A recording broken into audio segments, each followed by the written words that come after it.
Our first reading this evening was from the prophecy of Micah. And the prophet Micah is feeling a bit low, and that's an understatement. He's arrived too late to the party. Or in his own language, he has come to the vineyard to pick ripe, choice summer bunches of grapes. But it is as if the summer has ended.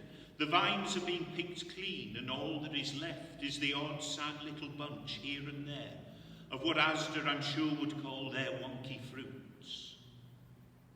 Something has happened. Something has happened too early. Something terrible, some terrible greed, it seems, has driven the people to take all they could before it was ready, for fear of losing it all to others. Very little changes over the centuries, doesn't it? Micah goes on with his countryside theme to describe those amongst the people who should have been the tall, upright, righteous leaders as nothing but blackberry bushes and thorn bushes. And while blackberry bushes, like those vines, don't yield any amount of good fruit, you end up torn and scratched more than the worth of it when you try to deal with them. It's a very sorry picture indeed. Even at the local village and family levels, all trust has been lost and no one trusts anyone.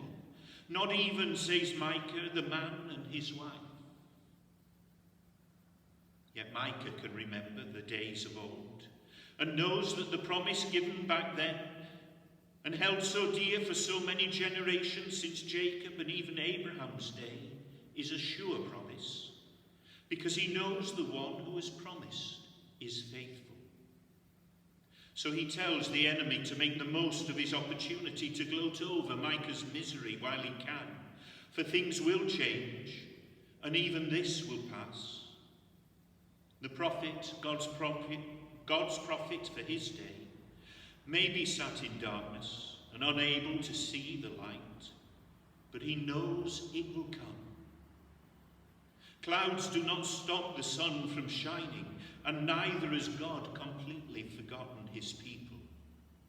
Micah sets an example of repentance, of confession, followed by a turning round of heart. He's content now to sit in the darkness and await the Lord's light, the Lord's righteousness. For Micah knows that he himself is powerless to change even his own state. But he trusts his Lord to turn from judge to counselor and mediator, and then to lead his people with the care of the shepherd for his sheep, who leads them to Bashan and to Gilead, verdant green lands of plenty, not the wilderness of trial. But why is Micah so sure of this?